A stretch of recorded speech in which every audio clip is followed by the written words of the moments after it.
Hey TCS TV viewers, it's Dave and Evelyn from the camera store, and the wait is finally over. Today we're going to give you guys a hands-on review of the Sony A7 IV.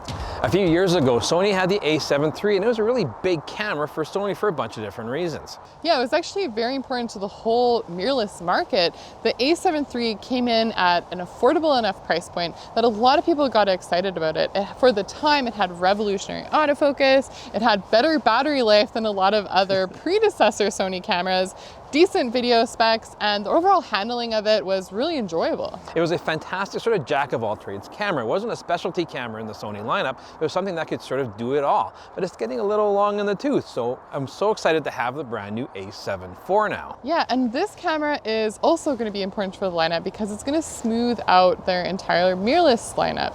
The A7C kind of creates this like awkward gap in the lineup when you compare it to the A7 III because you're always going to take a sacrifice with either model.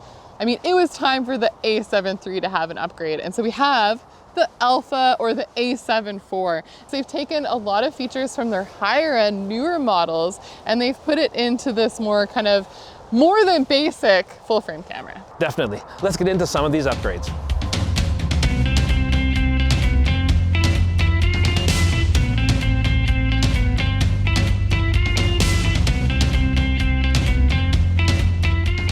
All right, so soon we're gonna get into some of the bigger upgrades, but what are some of the things that we're both excited in terms of like subtle but good upgrades? Subtle but good upgrades is finally we have a proper articulating screen. No longer do we have that rear flippy thing. Now we have the fully articulating screen, which I much prefer. Yes, that's nice, but I would say that for me, the biggest thing, and we've seen a couple cameras now, but it's Sony's new menu system and interface. And to top the thing about the articulating screen is we now have touch screen interface to get into the menu system, something we didn't have on the A7 III. Why did it take so long, Sony? Ergonomically, they've made some subtle but very nice improvements. For one thing, the buttons and the dials, they all feel really nice. They've had some subtle adjustments to them. And the fourth dial is now customizable, which is great to see. I like that the electronic viewfinder is now 3.68 million dots with 120 frame per second refresh rate. It looks really good, certainly a big improvement over the A7 III. Yeah, I mean, that's a huge part of the photographic experience is how good your viewfinder experience is going to be, and they keep improving it, which is really nice. Now, I also like the bigger, deeper grip that they have on the A7 IV now. It's a big deal for me. Yeah, Dave always likes a bigger grip. What are you talking about? But of course, there's some other little things too. We have 2 memory card slots, and one of them is actually dual compatible with both CF Express Type A memory cards as well as UHS 2 SD cards, and then the other one is just an SD card slot. So I don't know why they did that. Just make them both the same. No, it gives you some options. Like if you're shooting certain video formats and you want that CF Express Type A card, then you have the option, but then it also can take the SD card, so you can shoot dual SD cards, Dave. I would rather have both the same. Give me the option to shoot both the same cards in both slots all the time. Options. I like options. And actually, that brings me to another point, is this new switch that you have under the mode dial that allows you to switch between stills and video mode. And it also changes the functionality of the buttons so that you have like a dedicated camera interface for shooting video and a dedicated one for shooting stills. No, it's nice to see Sony evolving, and every generation they do make differences. They do make changes, which is impressive because we need to. Keep evolving, Sony. Keep doing it.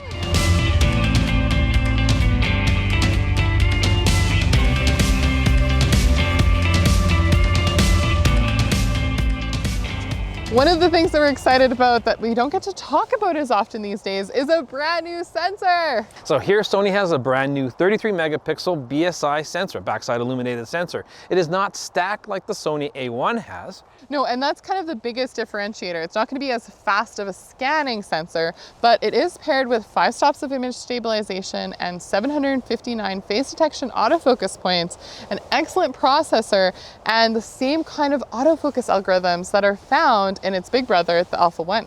Autofocus is one of the biggest improvements you're going to see over the previous generation. We have their latest real-time autofocus tracking in this camera, and it is so sticky. We are so spoiled nowadays with how good the autofocus is and how it finds the eyes and how it tracks animals. It's fantastic to work with. It's true. And although this camera is a higher resolution camera than a lot of other ones on the market that are sort of in a similar price point, autofocus is kind of where we're seeing these like slight improvements in technology, and it continues to get better with firmware improvements.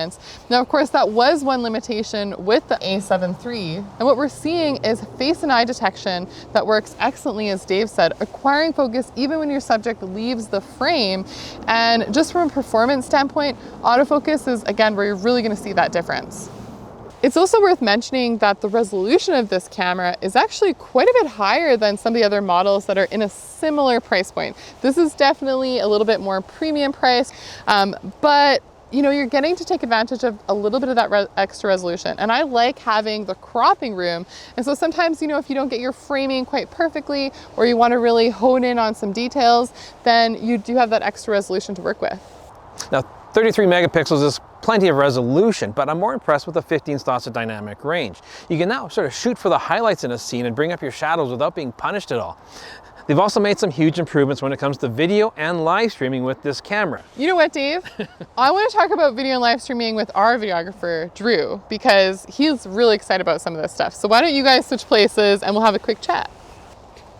Okay, just so everyone knows who you are, so this is Drew, and he's our videographer for TCS TV. He's also the head of our TCS TV live dream team, and so we do all of our streaming and talking to a bunch of cool people all the time.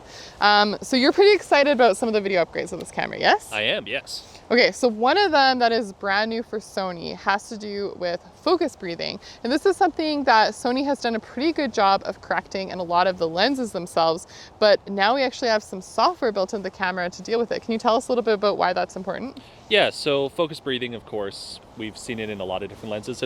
And so when we were testing with the software, it applied a small crop factor, and that basically seems to allow it to digitally correct for the breathing directly in the camera, which is really cool, actually. The potential of it is phenomenal. I mean, being able to correct focus breathing in camera as opposed to having to buy specific lenses or shoot specific lenses with that intent in mind. I think this technology could potentially be seen in all the different Sony lenses, and that would be amazing. Like being able to shoot your G-Spec lenses and not have to worry about that, like that's huge. Yeah, it just adds sort of that extra professionalism, so you don't have that distraction if you have any focus breathing issues, for sure. One of the exciting things is that you can shoot 10-bit video, and you have a lot of the same compression options that were in the more video dedicated camera, the Sony A7 IV. One of the other things that we should talk about, which is your favorite thing to talk about, live streaming. And I like this because it makes live streaming a lot easier. Their USB-C Direct Connect, normally it was working through Imaging Edge, which I won't lie, not the biggest fan of. He complained a lot. We've had some issues with it, but this new camera gets recognized as a webcam. So you don't need to use the Imaging Edge software. That opens up almost every single program, every single Zoom platform or anything like that. You can just plug it directly into the computer and use it as a webcam, or at least registers as a webcam. That's absolutely amazing. And I've been told that it goes up to 4K. So 4K off of USB-C, direct in camera, like that, you can't get any more plug and play than that. That is phenomenal. Yeah. Yes, you can get 4K, but it's only in 15 frames per second, so that looks quite choppy, but you do have 30p and 60p and 1080, and of course before you could only do 720, and so that's great to see for streaming that you have some other options. Bravo, making things easier, that's what we like to see.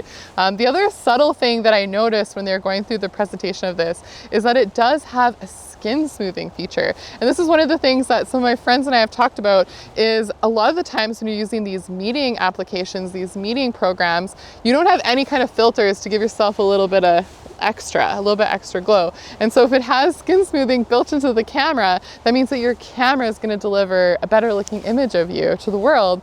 And so if you're looking a little ragged from the, you know, whatever you're doing before, it's going to help you out. Right? Whatever you were doing before, yes. Whatever, we don't need to get into that, but it's true. So anyways, I thought that was kind of a cool little It is, yeah. Overall, really, really, really happy with what Sony is going for, and I really hope more companies take. Okay, give it back. I'm gonna put it back in still mode. But thank you so much, Drew. We'll bring Dave back on. We'll wrap things up with some more video or photo stuff. I'll just awkwardly.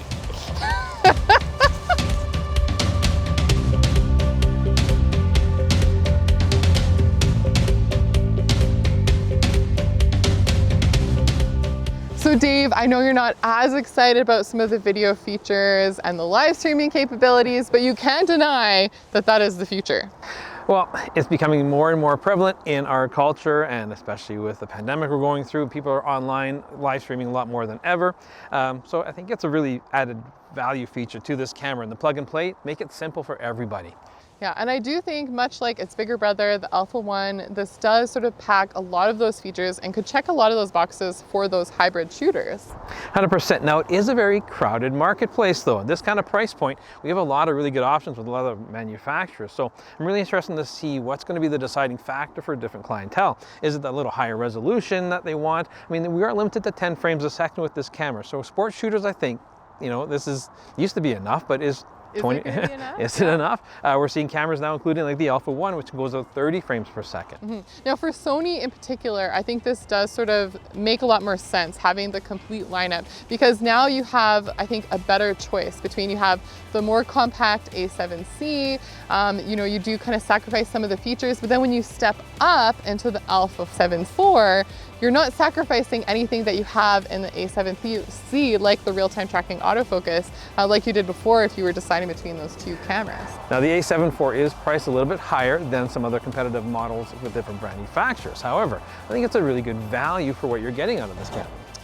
Yeah, I think it has enough of the feature set, again, on both the video and photo side to justify that little bit of a higher price point. And again, with that higher resolution, you know, it is positioning itself above some of the others. Of course, we want to know, what do you guys think? Does this have all the features that you want? Is there any areas where you see that they're lacking? Let us know in the comments below. Make sure you follow us on Instagram. And if you're new to the channel, please subscribe and hit the notification bell so we can catch you again very soon.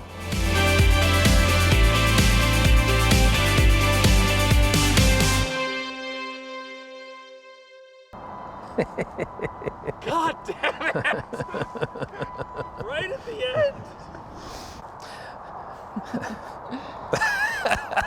end! And boom. Nat Geographic. Thanks so much for watching. If you want to check out more, click up here to check out some of our recent videos. And if you're Canadian and you want to shop local, click down here to shop the camera store.